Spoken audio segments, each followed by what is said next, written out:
Hey everyone, welcome to the DarshanTalks podcast. I am your host, Darshan Kulkarni. It's my mission to help you trust the products you depend on. So as you know, I'm a pharmacist, I'm an attorney. I advise companies with FDA-regulated products. So if you have a question about drugs, if you wonder about devices or ponder over pharmacy, this is the podcast for you. I do have to clarify, this is not legal advice, and our guest has confirmed that she does not speak for her employer, Otsuka. So turns out she is not the spokesperson. So please keep that in mind.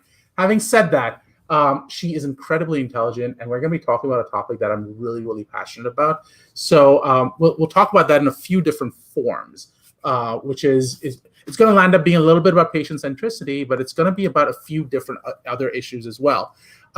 So stay tuned, because if you are doing clinical research, if you are doing marketing and advertising, all of these touch in some really deep ways to patient centricity. But I do these podcasts again because they're a lot of fun, and I find myself learning something new each time.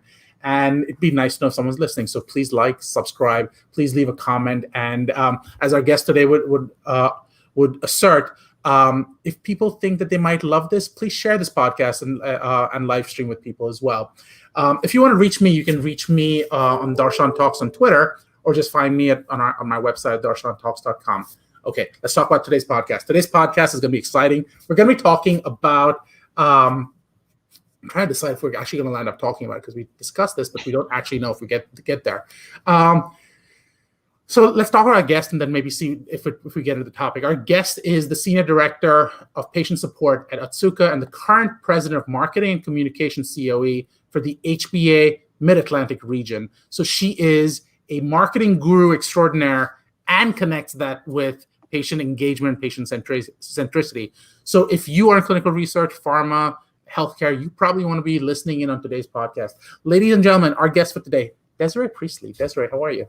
Hi, I'm good. Thank you so much for having me on, Darshan. And hi to everybody or anybody listening. I'm sure people are already listening, but thank you for coming on. So let's talk a little bit about this. So your job is Senior Director Patient Support. What does that actually mean? Yeah, so if I think about all the different things that we do, especially at Otsuka, I think patient support is probably different at each organization. So it's a good question. So at Otsuka, for me, it's really all the different patient engagement activities that happen across our portfolio. So we do have lots of different therapeutic areas that we play in. So mainly CNS and nephrology, rare disease, and then also digital therapeutics. So any of the patient engagement activities certainly falls within that shop. And then also just if you think about affordability, awareness, creating awareness for these programs, that's within our shop as well. So a lot of different fun activities. And I think with the consumerism of healthcare really being solidified during the pandemic, it's a more important area than ever. So I'm going to ask you a question, because you mentioned it, and I know everyone's doing this, but I've wondered about this for a while. What does digital therapeutics mean? Because I've heard that term bandied around. I've seen everything from the digital pill to more. What does that mean at Otsuka?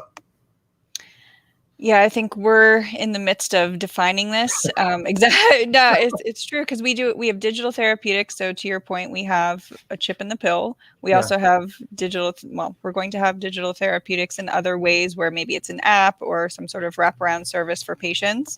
And then we also have digital solutions, which are just ways that we support our patient population digitally. So I think we have to sort of define exactly what we're talking about depending on the project, but we're trying to tackle all of those things because digital engagement is here to stay. So you talk about tackling this and making it patient-centric. What is the difference between direct-to-consumer engagement and patient centricity? It's a good question. So to me, direct to consumer, that really falls within marketing. And so with patient support, I think it's distinctly different.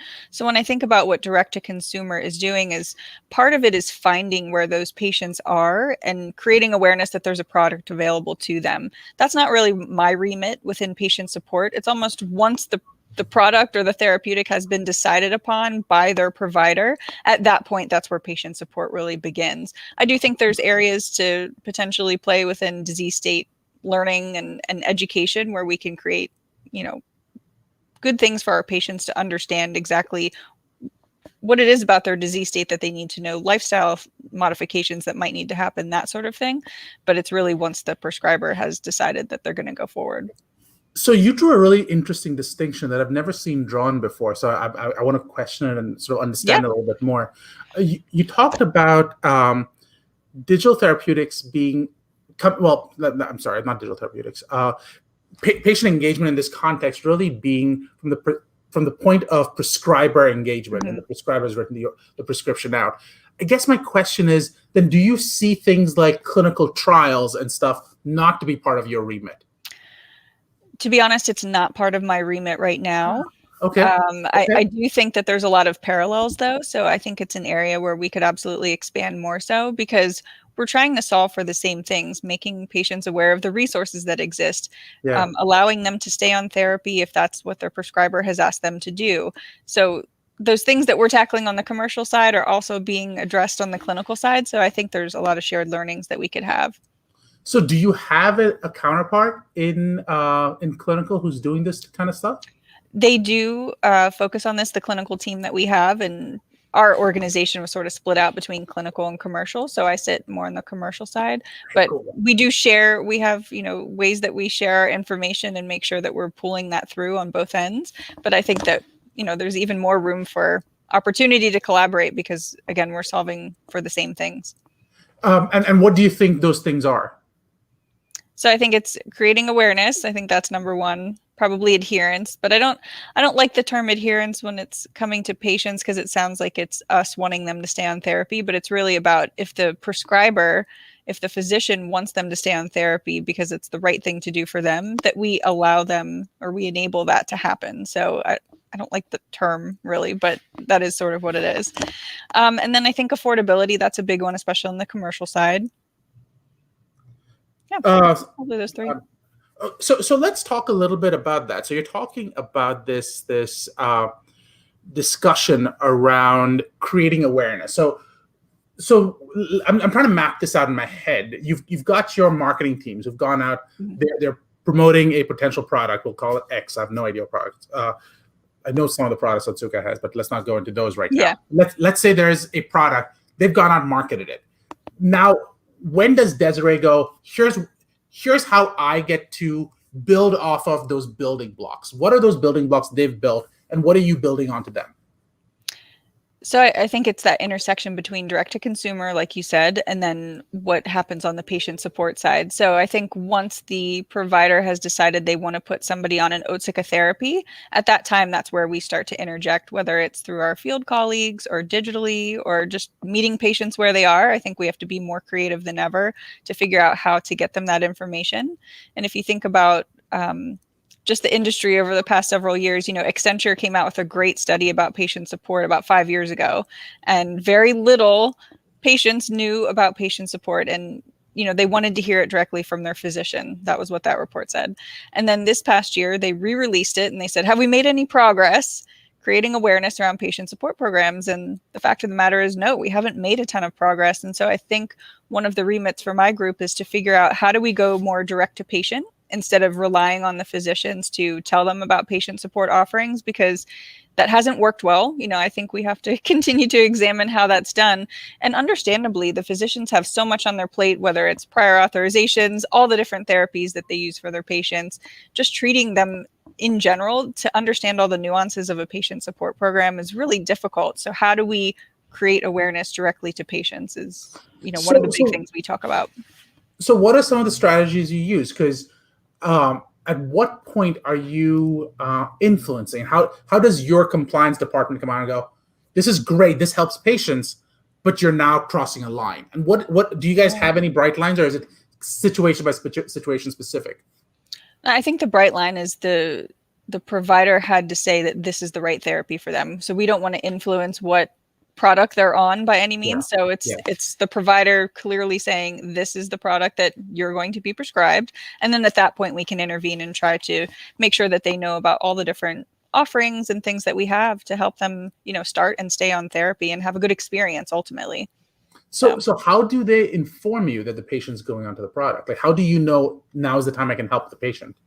So we have a few different mechanisms, and I think like our field teams definitely help out, so they can tell if a physician or that HCP in the office is saying, yes, we're going to start somebody on an Otsuka therapy. And at that point we can come in, maybe with our field team or a digital offering.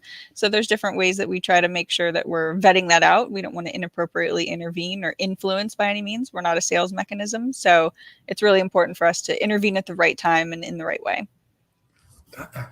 That's really interesting. You're not a sales mechanism, but you are obviously engaging in a way that helps patients stay on a therapy that's right for them based on what the physician's saying. How do you battle the perspective from a patient or from physicians going, yeah, you may not call yourselves that, but in the end, isn't that what you're doing? Like, what I hear you saying, and correct me if I'm wrong, is you try to err towards the medical affairs piece, if you will, we want to engage with patients, but give them the resources. But for better or for worse, pharma has a reputation of going the wrong direction. So how do you, and we're not speaking for Otsuka, but how do you take the efforts to ensure that you're coming up at the right time, the right mental space for the clinicians? Yeah, I think it's not only the clinicians, but the patients. And I think it's been building that trust over time. I mean, we've had a patient support program in place since 2014, and I've been fortunate enough to be with it since then. So I think it sounds corny maybe, but it's the vibe that we all have. Like, we are truly here to help patients. It is not about driving sales in any way, shape, or form. Like, we are truly a team committed to helping patients. And so that's really what we anchor towards. That's sort of fluffy and squishy, and maybe not everybody believes that, but that is absolutely the vibe and the sentiment that we have in Otsuka Patient Support. So I can speak for that myself. Also, I think it's just, we work really closely with our legal and compliance colleagues to make sure that we don't ever cross that line. We don't want to come across as a smarmy pharmaceutical company. We're not influencing a choice because we have great offerings. We have great offerings if they're on a product, and we want to make sure that they can start and stay on it appropriately. And if they need to discontinue, that's on their choice and their physician's choice. So we're just trying to play in the space that's appropriate for our patients. So I'm going to ask this question because I'm curious. I'm just thinking, I'm on medications, and what if a pharmaceutical company just called me and said, we have resources for you? My first thought would be, how do you know who I am, and how did you find me? So walk me through that engagement. How does that even work? So a few different ways. I mean, we have the old school ways of just, there's a brochure when you get on a different product, they get information around the patient support program. So that's certainly one. I think another way is through our partnerships that we have, whether it's with a, hub type program, pharmacies, whatever it is, that they're, disseminating that information on our behalf as well. We don't ever contact a patient without support or consent, I should say. They have to consent if we're going to actually reach out to them in particular. So some of it might just be general awareness, and we don't pressure anybody into signing a consent if they don't want to do that. That's not what we're trying to do. But we do try to support as many patients as possible, whether they consent or not. So we want to make sure that people are just aware of all the different resources and offerings that exist. So what I'm hearing you say, and again, correct me if I'm wrong, is I call in, and a hub program of some kind will say, look, we have some resources. Would you like to be informed? So what I'm hearing you say is, number one, the patient's never surprised when they get that phone call from you. They've not only opted in, but are cognitively aware that they've opted in. We all know we've all signed those informed consents where we go, yeah, I don't know what I signed up for. This is not one of those situations. They've proactively signed in, and they're asking for resources.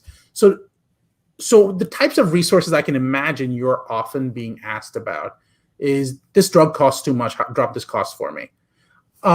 Is that, first of all, is that even accurate, or is that just my perspective that drugs cost too much, and that's why people are reaching out? I think that's, affordability is something that everybody asks about, and some of it is just the unknown. I think some of it is the stigma that exists with pharma that it's Yeah. going to be too much. So I think Yeah. patients naturally come out and say this is going to be really expensive because it's a branded product, and they may not know. They're just assuming based on different news articles or things that they're reading. So I think some of it is just clarifying or setting expectations and being transparent around, this is your insurance coverage. This is how much it's going to cost. These are the options available for you to reduce the cost if it's there.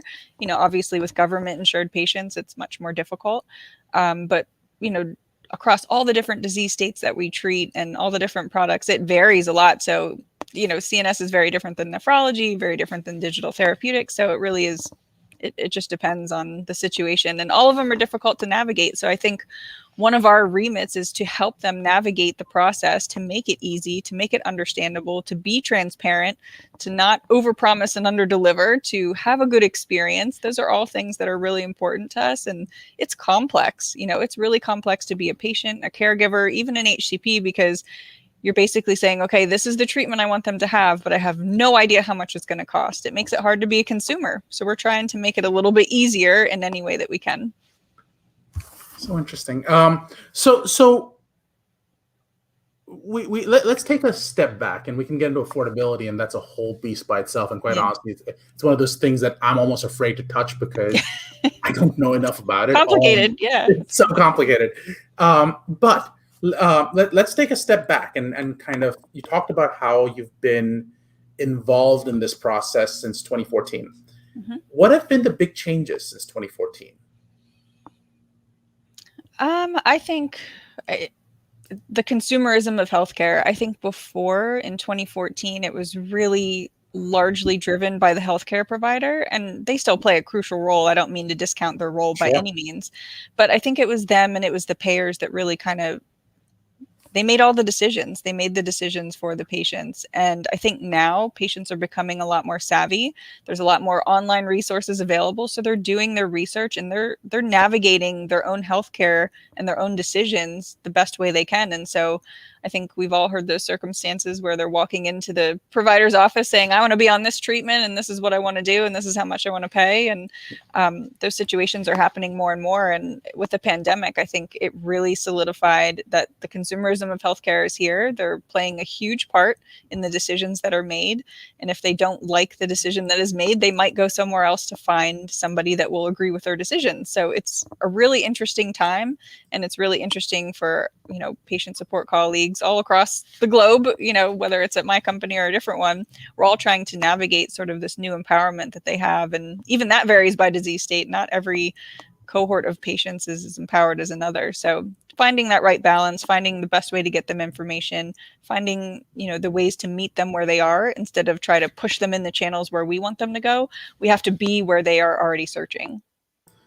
Sorry, there's someone who's decided to honk outside. I apologize for that. That's okay. So what you talked about is the empowerment of the patient, which I think is wonderful. But that same empowerment, if you go outside the U.S., is seen as, I can't believe you guys do this.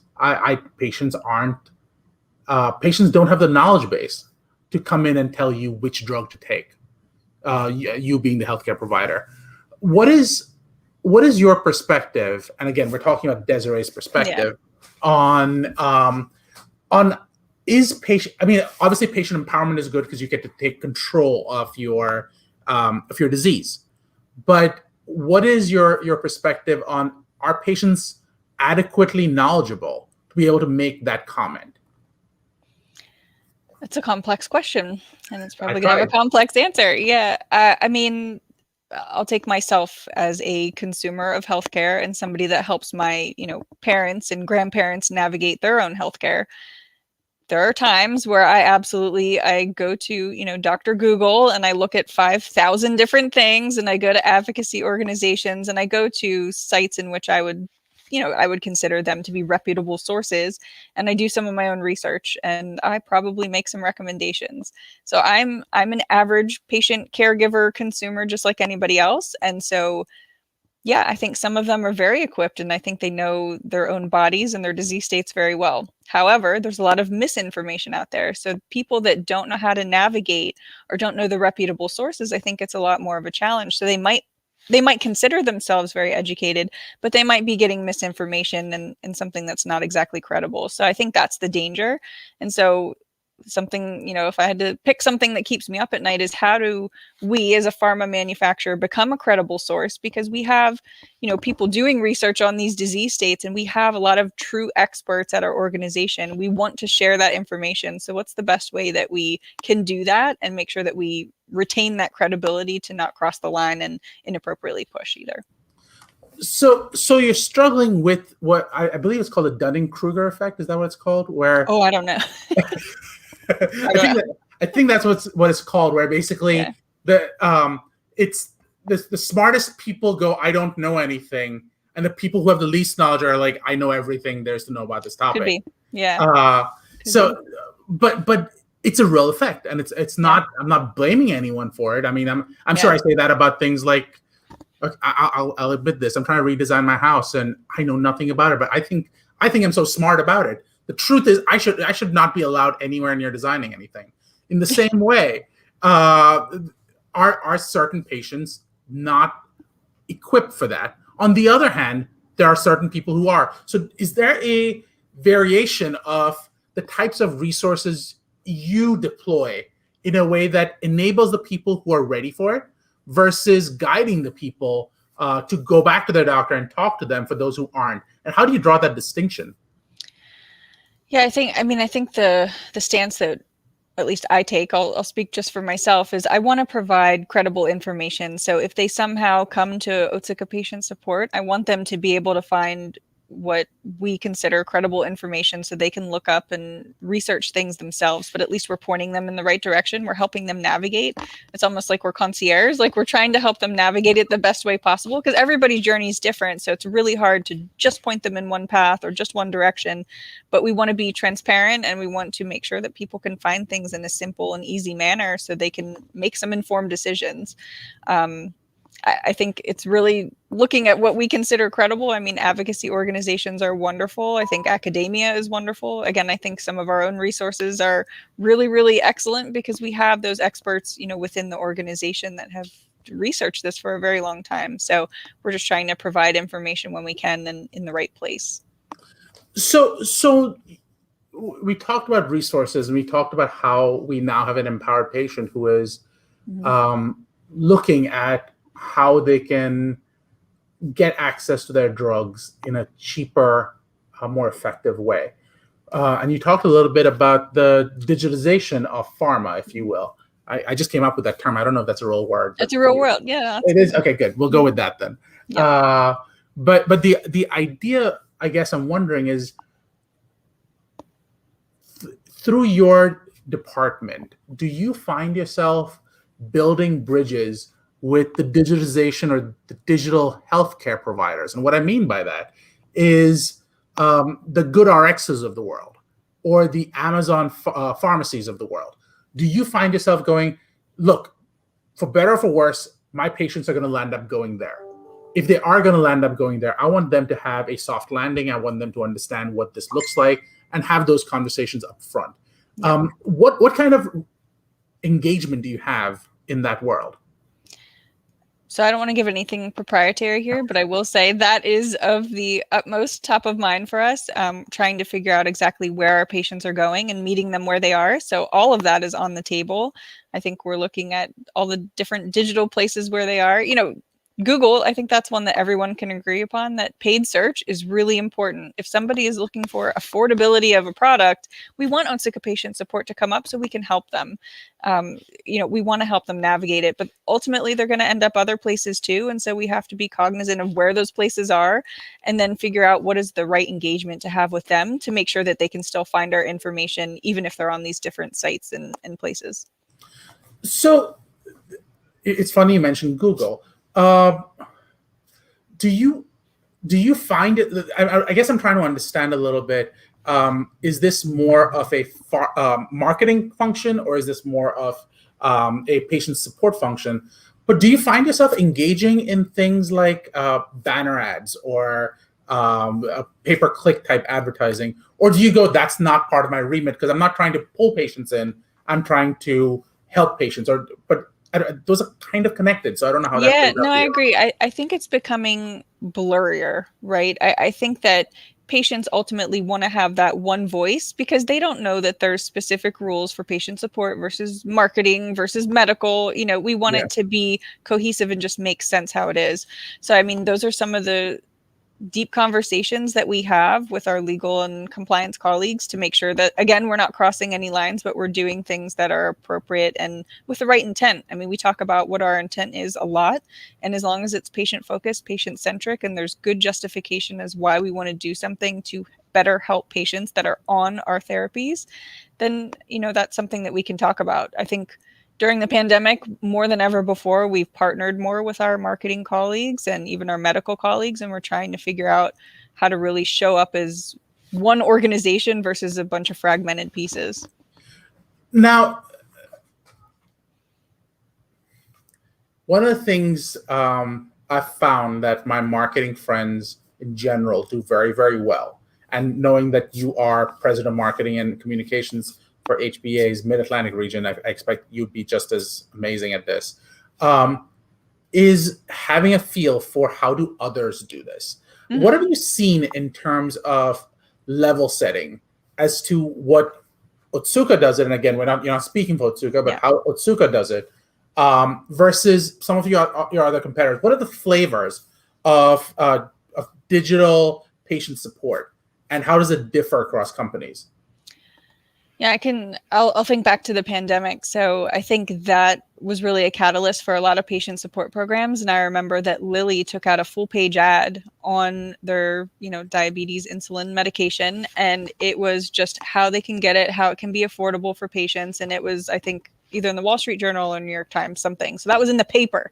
It was huge. And then we started to see, I think, commercials for AbbVie, Genentech, different ones that were popping up where for the first time we're really seeing that they're talking about their patient support program just to create awareness that there are resources available for people. So I don't know, maybe it was just me and that was the first time I was really paying attention to commercials. I have Hulu and everything else. So, I fast forward through a lot of commercials, so maybe I just missed the boat. But during the pandemic, I definitely saw a lot more where brands and patient support seem to be collaborating more and creating awareness that there are programs to help out. And even with Biogen, their recent approval of their Alzheimer's medication, if you go on their website, the first thing that shows up is their patient support program.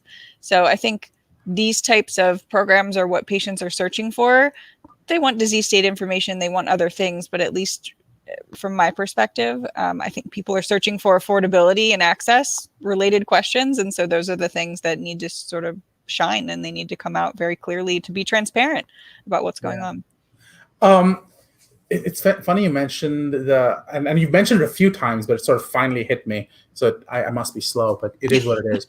It's Monday. But, sure. I guess my question is, you pointed out how this all catalyzed during COVID, during the pandemic. And I love how we're referring to it almost like it was in the past. And that's true. It's still here. Yeah, it's still here. Fair But point. I guess my question that goes along with it is, are you seeing a different reliance on the field force? And is that becoming a catalyst for a different type of engagement? Or do you think that this is just temporary, we're going to go back to the field force, and because they are the primary way that companies will engage with patients going forward? I mean, I think it would be naive to say that it's going to stay exactly the same. I think we've seen it be very different. Digital engagement is absolutely here. So, when you think about HCPs, that's really where the field force is interacting. And so for them, I think that we're seeing some HCPs flex their preference too. There's sometimes where they want to reach people on demand and not have to specifically wait for somebody to come visit their office, or they're engaging digitally already. They've been doing Zoom calls and things over the pandemic, and maybe they want to continue that. So it's not taking as much time out of their day to go have, a live conversation. So I think those things will absolutely persist. It's probably physician to physician what their preference is, but I think taking into account their preference for the first time rather than saying, nope, we have a field force, this is what it is, and this is what we're going to do. I think now we've opened our eyes to the fact that it has to be more flexible, and we have to, in the same way I talk about meeting patients where they are, we have to meet HCPs where they are too. So are there better ways to engage with them? For some of them, absolutely. And we have to pay attention to that because they need the information as well. But looking at patient engagement, which I work on a little more specifically, I think that there's times where patients aren't getting all the information from their HCP, not because they're not good healthcare providers, but because maybe they don't know all the nuances. It's a lot to think that they're going to know every single thing about it. So they have to point them in some sort of direction. So again, meeting patients where they are, but then also equipping HCPs to steer them in the right direction to say, hey, if you need resources, I know you can go here and you'll be able to find them. So I think it's complex and we're trying to navigate it, but I think it's all about preference and experience. And that's more important than it ever has been before. So, and I know I'm well past the time I really had allocated, but I'm going to ask this question because I'm very curious. When I worked as a pharmacist for 20 years, yeah, and one of the things that always popped up for me was you'd have physicians who'd know a lot of the information. You're pointing out now patients know a lot of the information, but not all patients know all of the information. Not all physicians know all of the information. And I say physicians, I mean prescribers, really. Yep. Mm-hmm. My question for you is, people always say, oh, yeah, we connect to the pharmacist. My experience has been, no, you don't. I know you say you do, and I'm sure you put some resources behind it, but it's almost an afterthought. But the more I'm talking to people in digital health, there's this pivoting going on where resources are being pivoted towards pharmacists. Do you find that there is more of an engagement and educational component with pharmacists, or has that not quite taken off yet and we're aiming towards that in the future? Yeah, so I don't want to, again, give anything proprietary, okay. But I will say that we are absolutely strategically aligned with pharmacists. Pharmacists have, for the past several years, according to a Gallup survey, been the second most trusted provider in the patient's care continuum. So I think the first was nurses, then it was pharmacists, and then it was HCPs, meaning physicians. And so I think I'll pat Otsuka on the back. I think that we've always tried to really pay attention to pharmacists. They are absolutely vital to the success of a patient, and they're interjected into their healthcare. So yes, pharmacists are very, very important to us. So how about this? We'll have you back in a few months, and hopefully you'll be in a place where you can tell us a little bit more about that. But obviously we've got you at the wrong time because there's some exciting things that are happening over where you are. Yes. Both in digital health and in pharmacists. So I'm really excited to see where that goes. But before we continue, I do have to ask you, what is one question you'd like to ask the audience, which is both patients, healthcare providers, and other people in industry, based on what we've discussed? Well, I think in the spirit of meeting people where they are, I would love to know from the audience, where do they go for their information? So if they're seeking disease state information or even medication information, where are they going to find it? So I expect to see probably an array of different answers, but I'm very curious because we're all patients and caregivers at some point. So we're just people trying to navigate our lives. And so I would love to know where they go. So I usually try to answer it first. So my answer would be start with Dr. Google. Then I like to think that I'm smarter than the average bear, because aren't we all? And then I answer that by going, I know about RX List. So then I'd go to RX List and look up what they have. Then I'm so smart that I'm going to now look at WebMD, because I can understand this stuff. I'm cool like that. Right. Very savvy. Very savvy. Yeah. It's savvy. There you go. And then I'm going to go, I don't like the answer WebMD gave me or RX List gave me. So where can I find a weird forum that justifies the answer I want? Yeah. And that's generally my process, because I know what answer I want. I just can't justify it yet. That's interesting. That's interesting psychology, because you're searching for the answer you want. That is dangerous. It is very interesting. That's very interesting. I like that insight. That's a good insight for today. Yep. Well, because think about it. Like, if I admit that I need a drug, it means I have something wrong with me. What I'd rather have is something that says, this is fine. Yes, it could be this, but WebMD always gives you cancer as one of the options. Yeah, that's a good point. So that would be my answer. I like that. Okay. All right. Yeah, Dr. Google's my answer. I mean, I absolutely go to Google, but again, I think I'm kind of savvy too, so I might go to an advocacy organization, but you never know. Yeah. My next question for you. What is something you've learned in the last month or so that you think our audience would love to hear about? I think, well, something to watch is this giant opioid settlement with the wholesalers, Yeah. right? And the impact that will have on the industry. So that's something we're watching very closely, because it could absolutely at some point affect affordability for our patients. I know it's downstream and it's not necessarily something that people will think of, but I'm interested to see how that ends up and how the wholesalers react. I think that's going to be dramatic. Like the impact will be dramatic because in many ways, what the opioid companies did was influence prescribers, but also patients to see that they need more opioids. I mean, one of the interesting things I'd read about was when I worked as a pharmacist, the key component was patients should have zero pain. And that sounds like such a great concept because you're right, patients should have zero pain. But the impact of that means just keep giving opioids till they have zero pain. And that's a problem. So I'd be curious to see how that plays out, not just in the context of the distributors and the wholesalers, but overall itself, because I think we haven't seen the ramifications. And if you look at the OIG opinion letters, you're seeing some of the ramifications play out through that. So that should be interesting. That's a good point. My next question is, what made you happy this week? My son, my littlest one, he had a big soccer tournament this weekend and he did awesome. And so he learned a good, valuable lesson that hard work pays off. And so it was really nice to see that. And he ended up scoring 10 goals. So I was really happy. I don't know much about soccer, but it seemed like a really high number.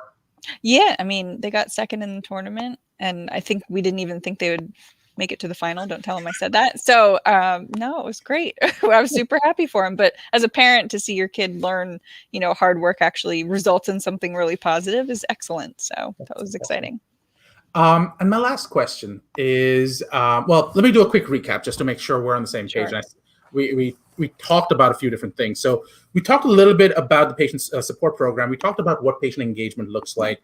You talked about in the case of Otsuka, you guys have CNS. You guys have neuro, not neuro, but and digital therapeutics. We spoke a lot about affordability and how that plays a massive role in patient engagement. We talked about awareness. We went into what does digital therapeutics mean? So we talked about chip on a pill. We talked about apps. We talked about digital solutions. We talked a little bit about direct consumer awareness. So how does that distinguish itself from patient engagement and the types of resources and when does it kick in? And one of the real interesting points you made was the fact that one is pre-prescription, one is post-prescription, and the impact of that. We talked a little bit about the role of patient support, and that includes awareness and helping with adherence and helping with affordability. We talked about some of the resources you have, things like field and digital, and sort of how do you engage directly with the patient. We talked a little bit about the Dunning-Kruger effect, which I think was kind of a thing to throw in there. We talked a little bit about how what you do is very similar to but distinct from clinical trials and pre-commercial, if you will, and the timeline. So everything from what happened between 2014 and 2021 at this point, which to me was really interesting when you pointed out the consumerism of healthcare practitioners, which I think is fascinating. We really got into talking a little bit more about resources and outreach opportunities, and you've done everything from engaging with pharmacists, and you can't talk too much about that, and engaging with digital opportunities, so Amazon or Google or any of those, and you can't talk about that either. But those are things that people should probably stay aware of because companies in general are reaching out and they're saying, we want to meet you, the patient, where you are, not where we'd like you to be. Yeah. And then we talked a little bit about what the state is right now, and we talked a little bit about Lilly, and we talked about AbbVie, and we talked about the field force and the changing roles. Did I miss anything? That was pretty good. That was a very nice recap. We talked about a lot. We did. Last question for you. Where can people reach you if they have questions? Probably on LinkedIn. That's best. So Desiree Priestly on LinkedIn. Great. And you can find me on DarshanTalks on Twitter. Just find me at my website, DarshanTalks.com. Desiree, this was wonderful. Thank you so much for Yes, coming on. thank you for having me. It was a delight. I look forward to talking again. I'm excited.